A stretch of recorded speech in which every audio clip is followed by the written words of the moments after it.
My God, I hate drugs. Reklamong graft ang ibinabala ng Malacanang kay Senadora Laila de Lima sa bisperas ng kanyang kaarawan. Dahil may rin ang iba pang nasa drug matrix na inilabas ng Pangulo. Saksi si Joseph Morong. Sana naman mabigyan siya ng katahimikan sa pagtulog niya maging mahimbing. Hanggang dyan lamang ang birthday wish ng palasyo para kay Senadora Laila de Lima na bukas ang kaarawan. Ang hiling ni de Lima, sana po tigilan na po ako ng Pangulo. hindi na nga mapagbibigyan. Ano ba yan? Parang hindi pa yata nag-uumpisa si Presidente. Susuklian pa ng posibilidad na sampahan siya ng reklamong graft o katiwalian. Ayon naman yan sa presidential spokesman. Damay pati ang iba pang nasa drug matrix na inilabas ng Pangulo. Ang dating driver ni de Lima na si Ronnie Dayan, si dating Bucor Chief Franklin Bucayo, ang dating Undersecretary ni de Lima sa Justice Department na si Francisco Baraan at kapatid itong si dating Pangasinan Provincial Administrator Rafi Baraan. Si Pangasinan 5th District Representative Amado Espino Jr. at si Pangasinan Board Member Raul Sison. Yan ay kahit hindi naman nakalagay sa matrix kung paano sila nasangkot sa droga. Payola lamang mula kay Bucayo na ibinigay kay Dayan na posibleng pumapatungkol sa drug payola pero hindi rin yan malinaw. Pero nanindigan ng Malacanang may ebidensya raw ang Pangulo. Whatever he comes out with is based on collected intelligence. He has certain basis for which we are not privy to. May 6 na rin daw saksi ang DOJ laban kay de Lima, kabilang isang nagdetalye na sa isang salaysay ng mga bank account na nakakatanggap umano ng drug money. Wala pang tugon si de Lima at ang iba pang nasa matrix sa planong demanda. Maliban naman kay Dayan at Bucayo na wala pang tugon sa matrix, itinanggari nila o kanilang kaanak na may kinalaman sila sa droga. Pero may isang wala naman sa drug matrix na nakalagkad sa kontrobersiya. Ang tauhan ni de Limang si Warren Cristobal na isa sa mga nagbuhos sa kanya ng tubig sa Ice Bucket Challenge video na ito. Ayon mismo sa Pangulo, The Warren that you mentioned, does he also have involvement in illegal drug activities? Si de Lima? Yung Warren po. Wala. pero bintang niya bagong karelasyon ni de Lima si Warren. Ngayon may bago siya. The first name is Warren. Ang trabaho ni Warren, walang apelyido. Nagmumotor ahead. Yung haggard na escort niya. MMDA. Bagay na ayon sa mga kaanak ni Warren ay chismis o walang katotohanan. Sana ito pong balita na to, maayos na. Wala namang katotohanan. Ang bata na epektuhan. Sa school, tinutukso. Pumalag din sila sa tanong ni Senator Jinggoy Estrada sa Facebook account nitong Citizen G. Si de Lima raw ba ang bumili ng kotse pati na ng 3 jeep at motorsiklo ni Warren? Sa bahay ni Warren may kotse na pareho na nasa post ni Estrada pero sabi ng mga kaanak ni Warren, inuhulugan niya lang noon pa yan, wala pa siya kay de Lima. Inaano na yan, inuhulugan niya. So sa kanya po talaga yan? Oo. hindi rin daw 3 ang jeep ni Warren at lalong walang ibinigay si de Lima. Chismis lang yun eh. Apo, kasi po. Hindi naman totoo yun eh. Apo, bakit po? Wala namang talaga eh. Isa jeep. Dating jeep nila yon. Pina-repair niya. 80s pa yun. Nung eleksyon lamang daw nagawi sa lugar si de Lima para lamang mangampanya. Nauna nang itinanggi ni de Lima na may relasyon sila ni Warren. Wala po akong boyfriend ngayon. Wala po akong love life ngayon. Ako si Joseph Morong, ang inyong saksi. Kumambyut nagsorry si PNP Chief Bato de la Rosa at kaugnay sa payo niya sa mga drug pusher at user na sunugin ang bahay ng mga drug lord. Saksi si Marizo Mali. Puntahan ninyo, buhusan nyo ng gasolina, yung bahay, sindihan ninyo. Pakita ninyo na galit kayo sa kanila. Bago pa man makasuhan ng arson ng mga drug addict at pusher na kanyang pinayuhan, may paglilinaw ngayon si PNP Chief Bato de la Rosa. Sabi ko yon, sa sama ng loob ko, kaharap ko yung mga pobreng tao, yung mga pusher, mga user na nakikita ko na mukhang sumbi. I am very sorry, tao lang po ako na nagagalit lang. Biniro tuloy ni Pangulong Rodrigo Duterte ang kanyang PNP Chief. Alam mo, si Bato na unahan ako sa yabang. Kaya part, bunot dyan. Yan ang style ko eh. Sinunod na kanya, pati tuloy ako, hindi na makasalida. Limitado na ang papel ko. Habang ang Malacanang hindi man tuwirang sinabing mali ang pagsusunog ng bahay, agad sinabing hindi dapat ganon ang pakahulugan sa binanggit ni De La Rosa. It's not an incitement to kill. It's a warning. It's a heads up. Bulpidigulat lang yun. Kung nagkataon mga drug addict at pusher ang maglalagay ng batas sa kanilang kamay laban sa mga drug lord. Dagdag karahasan, lalo't sinabi na noon ni Bato na posibleng mga sindikato naman ang nasa likod ng mga sangkot sa droga na natatagpo ang patay. Sa San Jose del Monte, Bulacan, 6 na lalaki at isang babae ang patay na nakita sa magkakahiwalay na lugar mula kagabi hanggang kaninang umaga. Lahat nakabalot ng packaging tape ang mga mukha, nakagapos ang kamay at may karatulang nagsasabing tulak sila ng droga. Ito yung mga pusher dito sa area. At sila yung mga sinasabing medyo nagbabagsak dito sa area ng San Jose del Monte. Pero we are confirming these reports. Inaalam pa ng pulisya kung isang tao o isang grupo lang ang nasa likod ng mga pagpatay. Iimbestigahan ito dahil kahit pushers sila, Pinatututukan ng ating regional director na ito'y maimbestigahan ng maayos at matingnan talaga kung ano yung rason ng mga pagkamatay nito. tuloy rin ang kampanya kontra high-end drugs tulad ng nasabat-sabay bust operation sa isang condo unit sa Mandaluyong kagabi. May Punisher, Pac-Man, Yin Yang, UPS at Tesla. Iba-ibang uri ng ecstasy na posibleng makamatay kung sobra. Kung may brand name siya, mas madali yung recall. Mas madaling umorder. Gusto ko ng Tesla, gusto ko ng Pac-Man. Gusto ko ng Superman. Okay. So, hindi mo na kailangang i-describe sa kanya yung kulay dahil meron na siyang brand. Meron ding nakumpiskang shabu, Valium, cocaine at fly-high drugs o yung kombinasyon ng shabu, ecstasy at Viagra. Todo tangging may kinalaman sa mga yan ang mga naarestong sina Ronald Fonda at Jervy Lee. At itinuro ang amo nilang si Carl. Samantala, iba't ibang pagsisiwalat naman ang ginawa ni Pangulong Rodrigo Duterte ngayong linggo. Una na riyan ay ang pagpapalakas o pagpapalabas ng drug matrix sa New Bilibid Prison kung saan sangkot ang ilang personalidad, kabilang na si Senadora Laila De Lima. Hindi rin nakatakas sa Pangulo ang mga ahensyang may nagaganap pa ring katiwalian kung kaya't ipinag-utos nito na mag-courtesy resignation ng mga presidential appointee, partikular na ang mga nagmula pa noong nakaraang administrasyon. Ang mga yan balikan natin sa ulat ni Sweden Velado. Sa pagsisimula ng linggong ito, hinikayat ni Pangulong Rodrigo Roa Duterte ang business community na maging katuwang ng pamahalaan sa pagkakaroon ng kaaya-ayang kapaligiran sa larangan ng pamumuhunan. Sinabi ito ng Pangulo sa oath-taking ng Board of Directors at officers ng Philippine Chamber of Commerce and Industry, Employer Confederation of the Philippines, Philippine Exporters Confederation at Philippine Franchise Association sa Malacanang. So, tulungan ninyo ako dito because I'm trying to create the environment for really to do business, especially in Mindanao.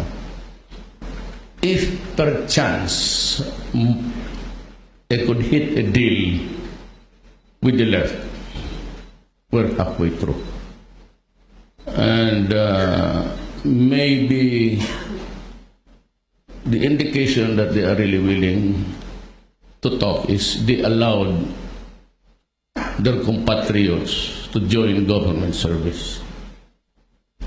So that's one. Kasunod nito, binalaan ng Pangulo ang umunay presidential appointees ng mga nakaraan pang administrasyon na umabuso na sa kanilang mga pwesto. Sa harap na rin ito ng ipinalabas na memorandum circular kung saan binigyan ng 7 araw ang presidential appointees na magsumite ng kanilang courtesy resignation. And I was moved to declare all positions vacant for those who are appointed by the President. And even if it is, well, of course, do not wait for the reason because it is always graft and corruption. So if I will ask your or demand your resignation, it only means one thing. That the Filipino, through me, the appointing power, has lost its confidence for you to handle the affairs of government in the regulatory bodies and agencies. Hindi ko malaman kung ano itong... You know, I've been trying to warn everybody and I was hoping that I would not have to name them and, for the reason that I asked those who are involved in so many wrongs to resign before I take my oath of office. Apparently, itong sa probinsya, though no fault of Galvante or Attorney Delgra, they have nothing to do with it. Corruption starts even upon the filing of papers. And sa probinsya ho, madalas pa rin. Araw ng Martes, inihayag ng Pangulo na pinag-aaralan niyang mabuti ang posibleng kaugnayan ng umano'y driver ni Senador Laila de Lima na si Ronnie Dayan sa operasyon ng iligal na droga sa New Bilibid Prison. Hindi naman aniya nakakapanood ang Pangulo ng Senate hearing hinggil sa extrajudicial killings na pinamumunuan ni de Lima. I will show to you maybe this week the matrix binavalidate ko lang yung matrix ng Muntinlupa connection. Andun si de Lima actually. Yung sa matrix, so it would show her the role there. Sir, what's her role? Tingnan niya si matrix. Sir, ilan po involved May na matrix official? yan eh. How many officials are Basta involved? hintayin na lang ninyo ang matrix. Samantala, binigyang diin ni Pangulong Rodrigo Duterte na hindi kakalas ang Pilipinas sa United Nations. Sinabi nito na nagsalita siya ng maanghang dahil sa umunoy kawalan ng protocol ng UN Rapporteur sa pahayag nito ukol sa extrajudicial killing sa bansa. To send my rapporteur also to investigate them. Pili ako. Sauce for the ghost is bakit? Hindi mo lang kaya bakit yung mga itim pinagpapatay nila on Trump up charges and everything. There's a hatred there being sold by gobyerno nila. So, I also want that reporter to come here and tell me what have you done. Sa parehong araw, formal na nanumpa kay Pangulong Rodrigo Duterte ang may 75 bagong general at flag officers ng Armed Forces of the Philippines sa Malacanang. Kabilang sa nanumpa sina General Ricardo Visaya, ang AFP Chief of Staff, Lieutenant General Edgar Faljorina, Commanding General ng Philippine Air Force, Lieutenant Glorioso Miranda, Vice Chief of Staff, at Lieutenant General Mayoralgo de la Cruz, Commander ng Western Mindanao Command. Pinaabot ng Pangulo ang kanyang tiwala at pagsaludo sa mga kawal ng pamahalaan sa pagganap ng kanilang tungkulin. Sa naturang okasyon rin, nagpahiwatig ang Pangulo ng posibleng pagtatalaga kay Defense Secretary Delfin Lorenzana bilang bagong ambassador, subalit hindi pa kinumpirma kung anong bansa. Nitong Miyerkules, tiniyak ni Pangulong Rodrigo Duterte na nangingibabaw ang kapayapaan sa Pilipinas sa ilalim ng kanyang pamunuan. Sinabi niya ito sa kanyang pagsasalita sa harap ng mga sundalo sa Camp Kapinpin sa Tanay Rizal matapos makansela ang unang dapat sanang pagbisita noong July 28. Ito na ang ika-15 kampong binisita ng Pangulo simula Hulyo. Nagsalita rin siya sa harap ng mga maiinit na usapin sa seguridad katulad ng agawan ng teritoryo sa West Philippine Sea at pagtamo ng peace agreement sa CPP, NPA, NDF at MNLF at MILF sa Mindanao. I am introducing myself because I would not maybe have the time anymore to do it in the coming days because of the so many problems from little to big things that I have to attend to almost every day. Alam mo, araw-araw, gabi-gabi, and before I sleep, lahat na yung folders ng armed forces, ng police, ng defense, Department of Labor, Foreign Affairs, for the day, sa araw na yan, I have to read. And that is why I seem to be lacking of sleep, which is really, because following day I have to work again, wake up early. But still, I'm happy that I'm here with you just to show you my support at to make you the assurance again na kung ano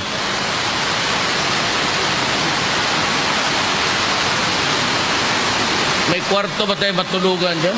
Giit ng Pangulo, ang pagpapalakas ng Armed Forces of the Philippines ay hindi dahilan para gumawa ng marahas na aksyon ang Pilipinas sa usapin ng agawan ng teritoryo. Bagamat hindi pa hihintulutan na maagaw ang teritoryo para sa Pilipinas, sinabi ng Pangulo na nais niyang humupa muna ang tensyon bago ang posibleng pakikipag-usap sa China. Well, I'd like to name them public. I hope China is dealing with us in good faith. They seem to be conciliatory. But we are not insisting on the arbitral judgment. I know they are listening to us now. Mahigop nila tayo sa satellite. Pero they better come up with ano ba talaga ang gusto nila. Because whether we like it or not, that arbitral judgment would be insisted not only by the Philippines, but by the whole countries dito sa Southeast Asia. Matapos ito ay dumiretso naman ng Pangulo sa Camp Jeronimo Cabrera sa Taytay, Rizal para magpaabot ng pakikiramay sa mga kaanak ng namatay na pulis na si Senior Inspector Mark Hill Garcia. Namatay ito sa kalagitnaan ng anti-illegal drug buy-bus operation sa Antipolo City. Nalulungkot ang Pangulo na sa isang araw may average na 2 pulis na namamatay dahil sa malawakang laban kontra illegal na droga. And I am really very sad because whether we like it or not, we have to die and we have to fight the menace of the drug crisis in this country. Samantala, sa naganap na press conference ng Pangulo, muling lumutang ang mga pangalan nila Senador Laila de Lima at di umano'y driver lover nitong si Ronnie Dayan na kasama sa drug matrix. How it came about that people were enjoying privileges when they're supposed to be inside the prison, having nightclubs there inside, jacuzzis, women going in and out, and itong mga baril. Ang problema is, the question really of the moment is, why were they enjoying such privileges as if they are not prisoners? So, yun ang sagot. Meron talaga nagbigay ng go signal dyan, and it could not have come from any other person except the head of government. And the highest was really the connect of the driver of De Lima, pati yung si Dayan. Webes naman na madaling araw ay inilabas na ni Pangulong Duterte ang matrix na nagpapaliwanag ng drug links sa Bilibid noong panahon ni dating Justice Secretary at ngayon Senador Laila de Lima. Makikita sa matrix ang mga pangalan nila de Lima, dating Justice Undersecretary Toti Baraan, Pangasinan Provincial Administrator Rafi Baraan, dating Bureau of Corrections Chief Franklin Bucayo, Orbistundo Pangasinan Mayor Raul Sison, Pangasinan Representative Amado Espino, at ang sinasabing driver lover ni de Lima na si Ronnie Dayan.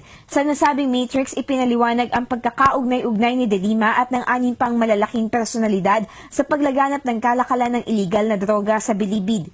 Ipinakita ni Pangulong Duterte sa media ang matrix sa labas ng kanyang bahay sa lungsod ng Davao. Matapos ito, umaga ng Huwebes ay nakipagsalo-salo ang Pangulo sa 69th Infantry Battalion ng Philippine Army sa pagkain ng durian bago tumungo ang mga ito sa Holosulu kasama ang 2nd Scout Ranger Regiment upang labanan ang Abu Sayyaf. Ang 69th Infantry Battalion ang nasa likod ng neutralization ng commander ng New People's Army na si Leoncio Pitao alias Caparagao noong nakaraang taon. Samantala, sa isang press conference, napag-alaman ni Pangulong Rodrigo Duterte ang pagkamatay ni Patrick Almodovar, ang 18 taong gulang na hostage ng Abu Sayyaf Group na pinugutan ng ulo. Giit ng Pangulo ang mga ganitong pangyayari ay nag-uudyok sa kanyang atasan ang militar na magpadala ng karagdagang sundalo sa Holosulu. That's why I'm sending the troops there and tell them to destroy the my orders to the police and to the armed forces against all enemies of the state.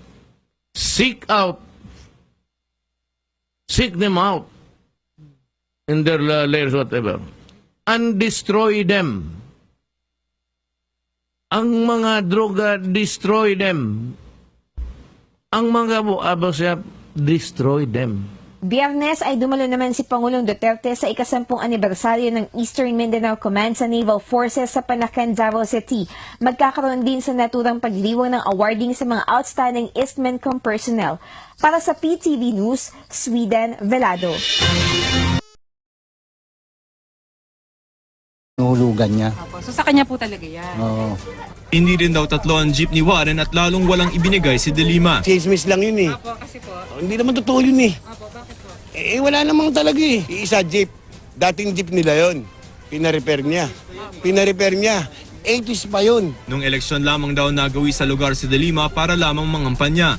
Nauna nang itinanggi ni De Lima na may relasyon sila ni Warren. Wala po akong boyfriend ngayon.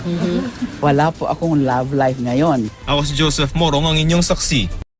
Kumamyot nagsorry si PNP Chief Bato de la Rosa kaugnay sa payo niya sa mga drug pusher at user na sunugin ang bahay ng mga drug lord. Saksi si Marizo Mali. Puntahan ninyo. Buhusan nyo ng gasolina. Yung bahay, sindihan ninyo. Pakita ninyo na galit kayo sa kanila. Bago pa man makasuhan ng arson ng mga drug addict at pusher na kanyang pinayuhan, may paglilinaw ngayon si PNP Chief Bato de la Rosa. Sabi ko yon sa sama ng loob ko. Kaharap ko yung mga pobreng tao, yung mga pusher, mga user na nakikita ko na mukhang sumbi. I am very sorry, tao lang po ako na nagagalit lang. Biniro tuloy ni Pangulong Rodrigo Duterte ang kanyang PNP Chief. Alam mo, si Bato na unahan ako sa yabang.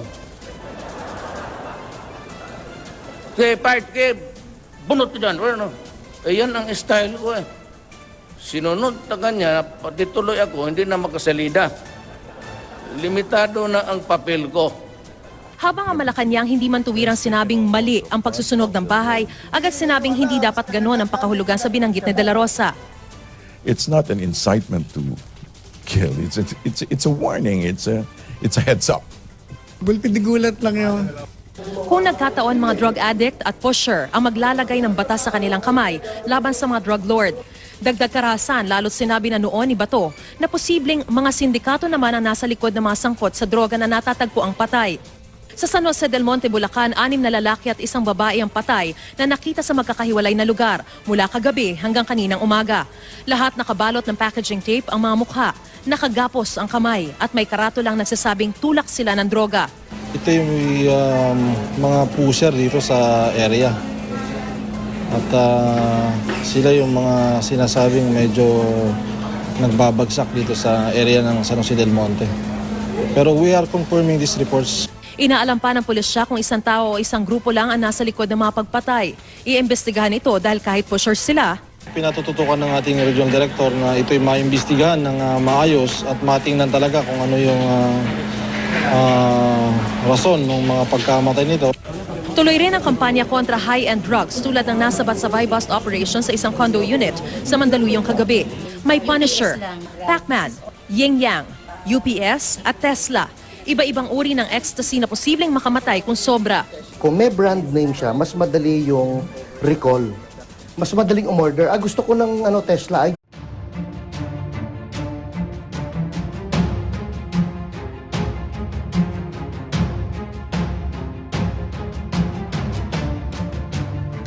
My God, I hate drugs. Reklamong graft ang ibinabala ng Malacanang kay Senadora Laila De Lima sa bisperas ng kanyang kaarawan. Dahil may rin ang iba pang nasa drug matrix na inilabas ng Pangulo. Saksi si Joseph Morong. Sana naman mabigyan siya ng katahimikan sa pagtulog niya maging mahimbing. Hanggang dyan lamang ang birthday wish ng palasyo para kay Senadora Laila De Lima na bukas ang kaarawan. Ang hiling ni De Lima, sana po tigilan na po ako ng Pangulo. Hindi na nga mapagbibigyan. Ano ba yan? Parang hindi pa yata nag-uumpisa si Presidente. Susuklian pa ng posibilidad na sampahan siya ng reklamong graft o katiwalian. Ayon naman yan sa presidential spokesman. Damay pati ang iba pang nasa drug matrix na inilabas ng Pangulo. Ang dating driver ni De Lima na si Ronnie Dayan, si dating Bucor Chief Franklin Bucayo, ang dating Undersecretary ni De Lima sa Justice Department na si Francisco Baraan at kapatid itong si dating Pangasinan Provincial Administrator Rafi Baraan, si Pangasinan 5th District Representative Amado Espino Jr. at si Pangasinan Board Member Raul Sison. Yan ay kahit hindi naman nakalagay sa matrix kung paano sila nasangkot sa droga. Payola lamang mula kay Bucayo na ibinigay kay Dayan na posibleng pumapatungkol sa drug payola pero hindi rin yan malinaw. Pero nanindigan ng Malacanang may ebidensya raw ang Pangulo. Whatever he comes out with is based on collected intelligence. He has certain basis for which we are not privy to. May 6 na rin daw saksi ang DOJ laban kay De Lima, kabilang isang nagdetalye na sa isang salaysay ng mga bank account na nakakatanggap umano ng drug money. Wala pang tugon si De Lima at ang iba pang nasa matrix sa planong demanda. Maliban naman kay Dayan at Bucayo na wala pang tugon sa matrix, itinanggiri nila o kanilang kaanak na may kinalaman sila sa droga. Pero may isang wala naman sa drug matrix na nakaladkad sa kontrobersiya. Ang tauhan ni De Limang si Warren Cristobal na isa sa mga nagbuhos sa kanya ng tubig sa Ice Bucket Challenge video na ito. Ayon mismo sa Pangulo, The Warren that you mentioned, does he also have involvement in illegal drug activities? Si De Lima? Yung Warren po. Wala. Pero bintang niya bagong karelasyon ni De Lima si Warren. Ngayon may bago siya. The first name is Warren. Ang trabaho ni Warren, walang apelyido. nagmumotor ahead, yung haggard na escort niya, MMDA. Bagay na ayon sa mga kaanak ni Warren ay chismis o walang katotohanan. Sana ito pong balita na to, maayos na. Wala namang katotohanan. Bata na epektuhan. Sa school, tinutukso. Pumalag din sila sa tanong ni Senator Jinggoy Estrada sa Facebook account itong Citizen G. Si De Lima raw ba ang bumili ng kotse pati na ng 3 jeep at motorsiklo ni Warren? Sa bahay ni Warren may kotse na pareho na nasa post ni Estrada pero sabi ng mga kaanak ni Warren, Inuhulugan niya lang noon pa yan, wala pa siya kay De Lima. Inaano na yan, Gusto ko ng Pacman. Gusto ko ng Superman. So hindi mo na kailangang i-describe sa kanya yung kulay dahil meron na siyang brand.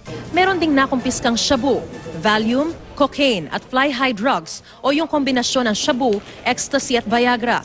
Todo tangging may kinalaman sa mga yan ang mga naarestong sina Ronald Fonda at Jervy Lee. At itinuro ang amo nilang si Carl. Samantala, iba't ibang pagsisiwalat naman ang ginawa ni Pangulong Rodrigo Duterte ngayong linggo. Una na riyan ay ang pagpapalakas o pagpapalabas ng drug matrix sa New Bilibid Prison kung saan sangkot ang ilang personalidad, kabilang na si Senadora Laila De Lima. Hindi rin nakatakas sa Pangulo ang mga ahensyang may nagaganap pa ring katiwalian kung kaya't ipinag-utos nito na mag-courtesy resignation ng mga presidential appointee, partikular na ang mga nagmula pa noong nakaraang administrasyon. Ang mga yan, balikan natin sa ulat ni Sweden Velado. Sa pagsisimula ng linggong ito, hinikayat ni Pangulong Rodrigo Roa Duterte ang business community na maging katuwang ng pamahalaan sa pagkakaroon ng kaaya-ayang kapaligiran sa larangan ng pamumuhunan. Sinabi ito ng Pangulo sa oath-taking ng Board of Directors at officers ng Philippine Chamber of Commerce and Industry, Employer Confederation of the Philippines, Philippine Exporters Confederation at Philippine Franchise Association sa Malacanang. So, tulungan ninyo ako dito because I'm trying to create the environment for really to do business, especially in Mindanao. If perchance they could hit a deal with the left, we're halfway through.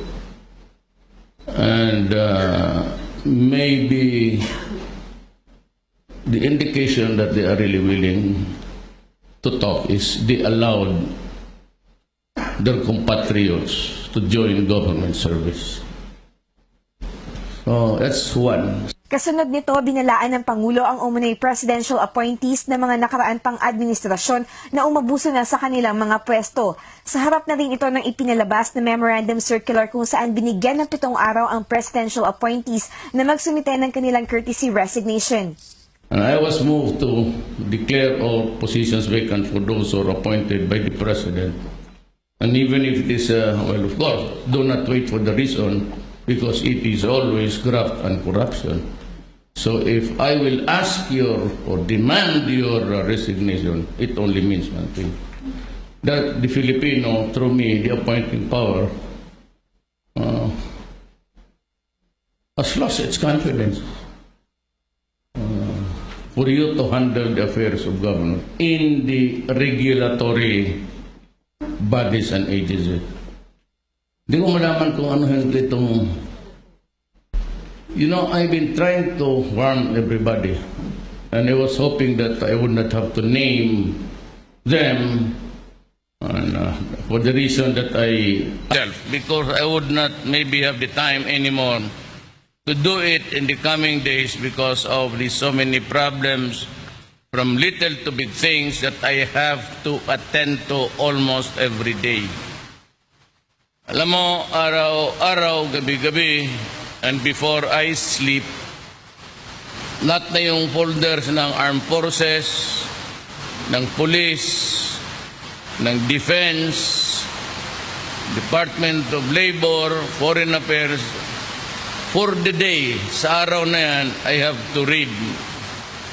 And that is why I seem to be lacking of sleep, which is really, because following day I have to work again, wake up early.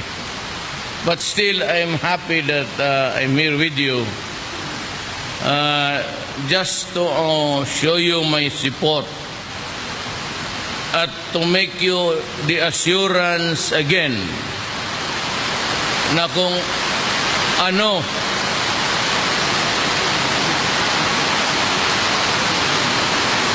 may kwarto ba tayo matulugan dyan?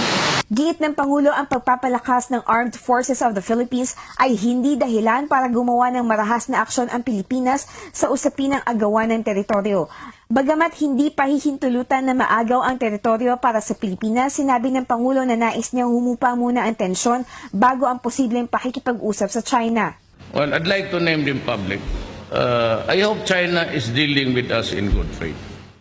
They seem to be conciliatory. But we are not insisting on the arbitral judgment. I know they are listening to us now. Nahihigop nila tayo sa satellite.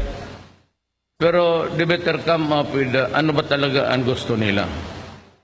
Because whether we like it or not, that arbitral judgment would be insisted not only by the Philippines, but by the whole countries dito sa Southeast Asia. Matapos ito ay dumiretso naman ng Pangulo sa Camp Jeronimo Cabrera sa Taytay, Rizal para magpaabot ng pakikiramay sa mga kaanak ng namatay na pulis na si Senior Inspector Mark Hill Garcia. Namatay ito sa kalagitnaan ng anti-illegal drug buy-bus operation sa Antipolo City. Nalulungkot ang Pangulo na sa isang araw may average na 2 pulis na namamatay dahil sa malawakang laban kontra illegal na droga. And I am really very sad because whether we like it or not, we have to die and we have to fight the menace of the drug crisis in this country. Samantala, sa naganap na press conference ng Pangulo, muling lumutang ang mga pangalan nila Senador Laila de Lima at di umano'y driver lover nitong si Ronnie Dayan na kasama sa drug matrix. How it came about that people were enjoying privileges when they're supposed to be inside the prison, having nightclubs there inside, jacuzzis, women going in out now. Ask those who are involved in so many wrongs to resign before I take my oath of office. Apparently, itong sa probinsya, though no fault of Galvante or Attorney Delgra, they have nothing to do with it. Corruption starts even upon the filing of papers. And sa probinsya ho, madalas pa rin. Araw ng Martes, inihayag ng Pangulo na pinag-aaralan niyang mabuti ang posibleng kaugnayan ng umano'y driver ni Senador Laila de Lima na si Ronnie Dayan sa operasyon ng iligal na droga sa New Bilibid Prison. Hindi naman aniya nakakapanood ang Pangulo ng Senate hearing hinggil sa extrajudicial killings na pinamumunuan ni de Lima. I will show to you maybe this week the matrix, binavalidate ko lang, yung matrix ng Muntinlupa connection. Andun si Dilima, actually. Yung sa matrix, so it would show her the role there. Sir, what's her role? Tingnan niya si matrix. Sir, ilan po involved? May matrix yan eh. How many officials are Basta involved? hintayin na lang ninyo ang matrix. Samantala, binigyang diin ni Pangulong Rodrigo Duterte na hindi kakalas ang Pilipinas sa United Nations. Sinabi nito na nagsalita siya ng maanghang dahil sa umunay kawalan ng protocol ng UN Rapporteur sa pahayag nito ukol sa extrajudicial killings sa bansa. To send my rapporteur also to investigate them. Pili ako. Sauce for the ghost is bakit? Hindi mo na lang kaya bakit yung mga itim pinagpapatay nila on Trump up charges and everything. There's a hatred there being sold by gobyerno nila. So, I also want that rapporteur to come here and tell me what have you done. Sa parehong araw, formal na nanumpa kay Pangulong Rodrigo Duterte ang may 75 bagong general at flag officers ng Armed Forces of the Philippines sa Malacanang.